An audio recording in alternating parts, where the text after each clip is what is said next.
the interior, get the floor plan that may work for you. You don't have to, you can change the seating. You can change the colors. If you get a Palm Beach that's beautiful pea green, and you have a version to green, that can be changed. And you can reskin it like they do in the kitchen. You know, they put door and drawer fronts on, they put a new refrigerator and a tile floor, and paint the walls and a solid surface countertop, and you bring your friends over and say, oh, look at my new kitchen. And a new kitchen, it's the same one, just got a new wrap up. Okay? If you think about the original floor plan coaches and the bulkheads, the main bulkheads are sound, it can be skinned for far less money than trying to build new cabinets and build new plumbing. Use all that stuff. Okay? Now, we're doing one right now that there was a real aversion to mold and odors and things. And look, guys, the thing's 40 years old. Okay? It may be that taking all the cabinets out, building everything new, exactly the way you want it, you can turn the fridge, you can do anything you want. Might be what you want to do. And if you do that, we have right now 6 coaches in restoration, anywhere from probably 60,000 to 150,000. You go, wow. No, the one for getting up a higher price, you'll have really nice audio video. One of the ones we're doing is going to have the Humvee turbo diesel in it. You're going to have generators and all this kind of things. And, you know, it can add up. If you pay attention, though, and don't buy things that are frivolous, but you buy what you want, whatever the end is, it is what you want, and your value is in you using it. And if you keep it up, when you're ready to sell it, there'll always be somebody wanting to give you some money for it. Now, I'm not telling you you're going to make money. I'm just telling you that there will be someone willing to take it off your hands at some price. And when you're ready to sell it, that might be a good thing. I've seen so many coaches just sit there and rot to the ground because either the price was too high, or they couldn't get it out and let somebody see it, or they just didn't want to sell it. It was their child and they never did want to sell it. But it got to the point that now it's a piece of junk and it has no value. So be able to, if you have a coach and it doesn't have a need, understand it needs to have a need just like we do. And if it doesn't, you're really better off finding a new home for it, because if you just let it sit there, it goes to seed.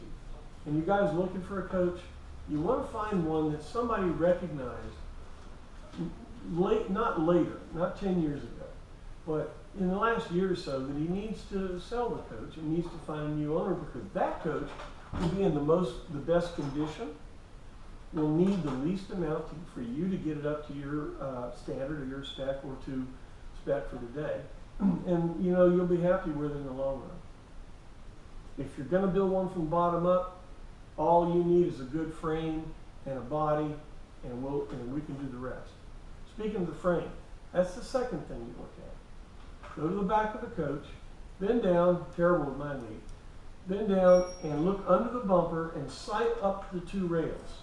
There's a well-defined C channel. It's just like a boat trailer. It has a C ladder channel, front to back. It's bolted to the rear clip, and it's bolted to the front clip. Halfway in between is a second structure, a superstructure, that the bogies are bolted to, that spreads the weight through the ladder front. When you sight from the back up, look for a well-defined C. The bottom of the C is nice and horizontal, because inside here is that secondary frame in the middle, right between the 2 wheels. If rust gets up in here, rust is really strong. It will push this down. So you'll see this. You'll see open area. You may see rust in here. Okay? Now, it's 40 years old. It's going to have some surface rust. You can't get out. And there may be a little bit of rust. That's okay. What we don't want is rust through, holes through it. Look at the rail back where it hits where you're at, the rear clip. I call it the whoopee. It goes up. But it's bolted together right there. Look at those bolts. Look at those pieces of metal and see if there's any rust right there. You don't want to see excessive rust. Now, there is some. It can be repaired. You get the rust out of there, you knock it back up, and you run a bead of weld bead on both of them to bolt them together. and it'll give it a new lease on life. Undercoat it and cover it with rust killer and Core 15, and you'll get many more years out of the frame if there is some damage. But if there's rust through, if you can see light through it, brother, unless it's a really good price, it's going to cost you $12,000 to $14,000 to replace the frame rest. Okay. One other place to look for rust, under the battery, where the front clip goes over where the wheel is, where it goes up, look right in there for rust, because the fumes from the battery, the hydrochloric acid from the battery, is heavier than air, and it comes out and it vents and goes right down through there, right under the battery, and sometimes you'll have a rust in that tube. So you want to look there. Now, if you look there and you see a metal plate and it looks clean, there was some rust and somebody fixed it. If you look in there and there's nothing, well, bonus. If you look in there and you see some rust, that's not a deal killer. It can be fish plated in there and cleaned up, and it can be fixed, but understand you'd have some expense in doing that. Okay? So after you decide what floor plan you want, and the reason I say you really need to decide that, because you have to cast a wide net when you look at these. They're all over the country. And if you can't narrow it down, you'll be spending thousands of dollars flying to look at motorhomes and getting so stressed out and all this that it's going to be a problem. By the way, when you do go to look at a motorhome and the guy says, oh, it's a great motorhome, I've had it for years, it looks great, it's ready to go on the road, please understand what he's saying. Okay? He may or may not recognize some problems with it because he's had it so long, it's been so good to him. He remembers his child when his child was new.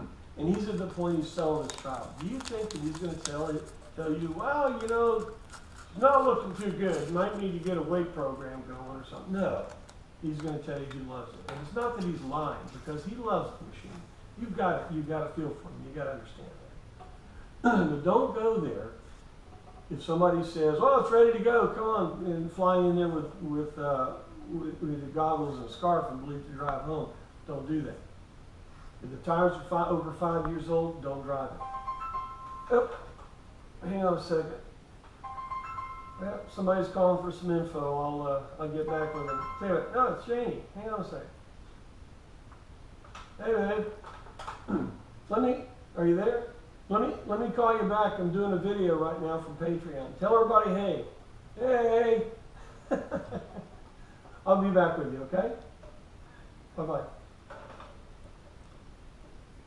Guess I should get this thing out of here. Where were we?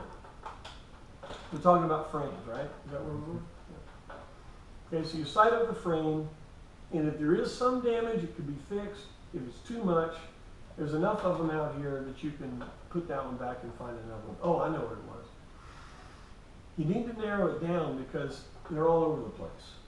And when you go to look at one, and if the guy says it's ready to go, make that your plan A, but always have a real strong plan B, because you may get there and find that, oh, God, the battery's dead. You're going to start it up. When that starts, it's not that he's trying to lie to you. Don't believe that right away. But he didn't realize. It hadn't been out in a while. That's why he's selling it, because he can't use it anymore, or it just doesn't have a purpose anymore. And if you let these things sit, things go bad and they don't know it. Okay?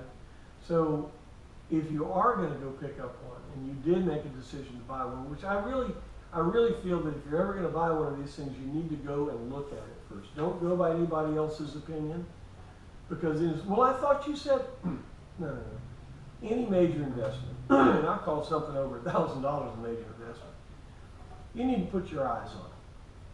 I tell people, if you find one near Florida, tell the guy, look, I like the coach, it looks like what I want, and if I can verify that, I'll pay your price. Tell him you'll pay him to drive it to Orlando. You pay me 2 hours worth of my labor, $160, $80 an hour. I'll give you a mechanical evaluation to it, and if it is what you want, you fly in, ticket, you can see Disney cheap. Fly in, you see it, we see it, everybody's happy. You give him his money, buy him dinner, and send him home. That's the best money you'll spend, because you need to put your eyes on it. Don't believe anybody else. It's not that they're lying to you, but it's just the perception. It's communication, and you just don't do that. It's just not a good thing to do. Now, if Andy's watching, Andy, you are a lucky little guy. Andy bought a coach sight unseen from Switzerland. He's in Switzerland. The coach is here. Had it delivered to me on a truck. I was scared to death for it, Andy. I gotta tell you, I was scared to death. I know the guy's a quality guy, and he came up, and I said, oh, what do we got? You got a good deal. Andy did a good thing. It doesn't always happen that way. And it's not that they're doing it on purpose. They just don't know. All right, I've killed that one. Okay. So, first you pick the floor plan, then you see if the frame looks any good. Okay. Go fire it up, cold. Let it sit there and run. Just sit there and run while you're looking at the thing. Right? It starts to smoke, well, there you go. It starts to smell, there you go. In the 70s, diagnostics were your ears, your eyes, your nose, you tug on things, you look at stuff. And that's how you want to look at this coach to find out if it's what you want. Mechanically speaking, the rest of it is your eye. Do you like the way it looks? If you like fuchsia, awesome.